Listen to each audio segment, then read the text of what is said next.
Andito mga kalingap si Angel, oh. Saan galing, Angel? Sa bundok po. Ha? Sa bundok po. Ay, grabe.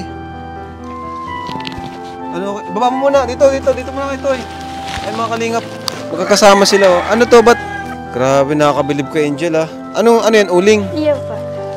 Tapos mga kasama mga lalaki, ikaw lang yung babae, oh. Grabe, mabigat, oh. Oh. Sinong kasama nyo nun? Papa po. Papa mo. O, bakit kumukuha kayo niyang, ba't kumukuha kayo niyan, Angel? Itong panguling. Ah, kaya nga. Hmm? Panggatong lang po. Panggatong po. Ah, panggatong? Iya po. Ah, hindi nyo pala yung binibenta? Ugwa po. Ah, may binibenta rin? Iya po. Asan si Papa mo, Angel? Nasa bundok po. Andun pa sa bundok? Uwi ba siya din ngayon? Iya Hintayin din namin. Bro, tawag nag-uulan, no? Kahit nag-uulan, nagkuha kayong uling? Iya po. Grabe, ano? Oh, ano ginawa mo, Angel, dun sa perang binigay ko sa'yo? Binigay po na Nang bigas po. bigas. Oh, ano pa? Tapos po payong. Payong. Payong? Ah, okay. Ah, ano sabi ni Papa mo dun sa tulong? Salamat daw po. Salamat daw. Natuwa siya. Iya po. So, ngayon, punta tayo sa inyo, ano? Grabe si Angel, oh. Di ka natatangkad niyan, Angel. Pag palagi mo yung ginagawa. Ano yun? Madalas mo bang ginagawa yan, Angel? Pag wala pong pasok. Pag walang pasok, tinutulungan mo si Papa mo. Grabe, napakalakas ni Angel, ano? 13 years old, mga kalingap. Nag-uuling po. Dumating tayo dito, wala sila. Ito mga kalingap, dito po siya nakatira. Si Angel, itong tindahan na ito. Ayan. Grabe, tinan mo. Naman, Angel, napanood ba ng mga kapatid mo yung video? Or ng mama mo, ganun? Nag-message ba sa'yo? O, anong sabi? Uwi na daw. Hindi daw. Ha? Mayo pong sinabi. Wala naman daw sinabi. Pero, talagang namimiss mo ng mga kapatid mo. Iya po. Buti di ka nagreklamo, Angel, kahit inutusan ka ni Papa mo or sinasama ka niya sa pag-uuling. Hindi man po. Hindi? Bakit? Gusto ko lang po makatulong. Gusto mo makatulong? Sige, kwento mo nga, Angel, yung mga ginagawa nyo. Minsan po, pag walang pasok, napunta po kami sa bundok. Punta ka sa bundok. O, tapos? Nag-uuling po kami. Sinong kasama mo dun? Papa lang po. Papa mo. Minsan kayong dalawa lang. Iya po. Kaling ano, kakatuwa naman tong bata, itong mga kalingap, si Angel. Karapat dapat ding matulungan talaga. Di ka ba nalulungkot pag ganun? Masaya ka naman? Iya po. Kahit napapagod ka? Iya po. Gusto ko lang pong tulungan si Papa kasi po minsan sumasakit yung katawan. Sumasakit yung katawan? Ba't sumasakit yung katawan niya? Sabi daw po, pasma. Pasma? Ano yan? Nasobra niya sa trabaho, tapos ganito maulan. Di ba? Minsan nga po na aawa ko pag nakikita ko nahihirapan. Naawa ka sa kanya? Iya po. Anong ginagawa mo kapag naawa ka sa kanya, nakikita mong nahihirapan siya? Tinutulungan ko po minsan po. Ako po nagbubuhat ng dala niya. Ang dala niya, ikaw nagbubuhat. Grabe naman to. Oh, sige, ayan. Dahil dyan, may reward ka sa amin. Bro, dalhin niyo yung bigas saka yung grocery natin. Kukuha. So, ayan, may dala akong bigas, groceries, kasi nung nakaraan, hindi kami nakadala. Ano? Salamat po, pero Okay ba sa'yo yun? May dala kami? iya po. Nakakatawa naman to si Angel kasi palagi nakangiti, pero yung mata niya malungkot. Malungkot yung mata niya, pero yung bibig niya nakangiti. Ayan, so, ayan, malaking tulong to sa inyo, Angel.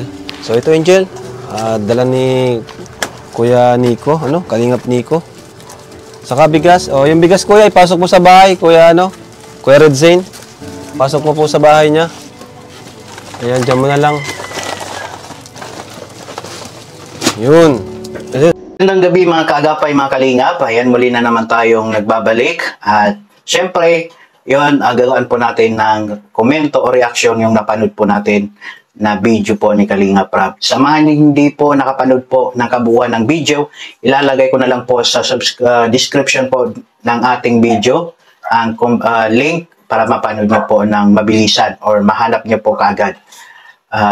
Yun po ay, yun nga, nakita po nila Kalinga Prab si Angel na may, ano yan, may pasan-pasan na mga oling. Ayan, so, bali, grabe no, grabe yung ng bata kasi babae pa yun di ba? Tapos may laging nagdadala ng mga medyo mabigat naman yun kung tutuusin para sa isang babae, di ba? So, nakakaawa nga yung bata.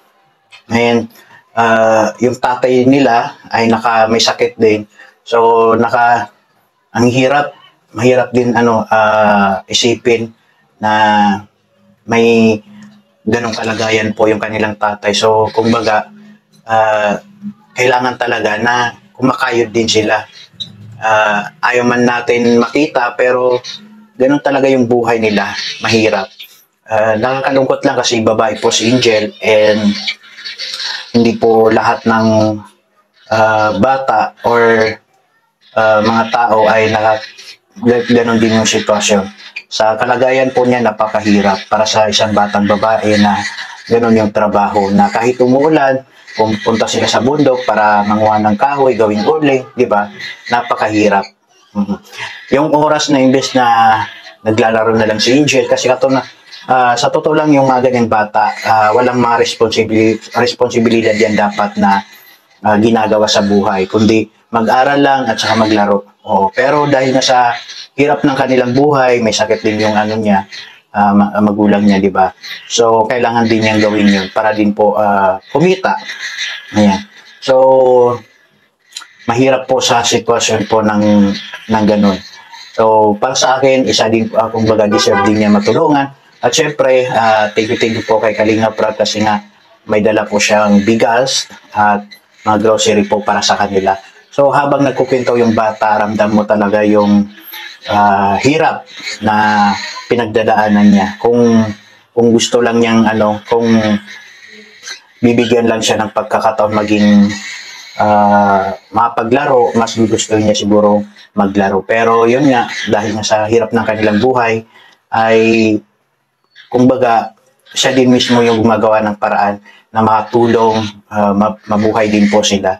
So, yung mga ganyan na mga bata, deserve yan tulungan. And kasi nga, yung tatay din po nila, may sakit, diba? So, grabe. Hindi ko lang, parang naalala ko yung mga kabataan po namin na kami, kumbaga, nawawala yung time namin makapaglaro dahil nga sa lang kami, sa trabaho, yan, sa bukid.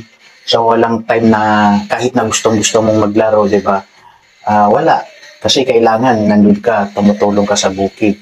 Oo. So, ganun po kahirap yung buhay na lalo na sa mga bata. Kasi parang naalis sa kanila yung karapatan nila maglaro, naalis sa kanila yung karapatan nilang kumbaga sa bahay lang yung kasiyahan nila. Kasi yung mga ganyang edad, ay yung mga edad pa yan na kumbaga ini-enjoy dapat yung kabataan nila. Or kumbaga wala po silang responsibilidad sa pamilya. Pero nga, no choice tayo. Ganun talagang buhay. So sana matulungan pa sila, kumbaga magkaroon din sila ng magandang buhay at magaan na pagkakakitaan. Kasi yung mga ganyan ng mga bata, sila yung mga bata na kahit saan mo ilagay ay okay na okay sila. Yan yung mga batang, kumbaga, palaban. Oo. Hindi yan sila sumusuko. Kahit na gaano kahirap yung trabaho, ay papasokin po nila. Basta, yan talaga yung yan din yung, kumbaga, yan yung kagandahan din po sa mga bata na bata pa lang sila ay nasasanay sila sa mga mabibigat na trabaho, diba? So, yun lang. Sana matulungan pa po sila kasi kawawa si Angel at para sa akin, hindi po niya deserve yung magtrabaho na lang sa bundok, manguha ng mga kahoy, gawing uling, diba? Lalo pa babae siya. Kung lalaki, medyo maano ko pa yan. medyo malilis pa yung ano natin dyan paglalaki. Pero babae kasi po siya. So, dapat sa bahay lang siya, di ba? So, sana marami pang sumuporta po kay Angel kasi kawawa po siya. So, yun lang po mga Kalingap. Sana po supportahan niyo po ang channel po ni Kalingap Brad. Sa mga hindi po nakapanood po dyan ng buo, mas maganda panoorin niyo po ng buo para alam niyo po yung kabuuan po ng kwento. Ayan. So, basta wag niyo kakalimutan, nandiyan lang po sa baba yung link. At puntahan niyo po at panoorin niyo rin po. Okay? So, maraming salamat po. Bye-bye po and God bless.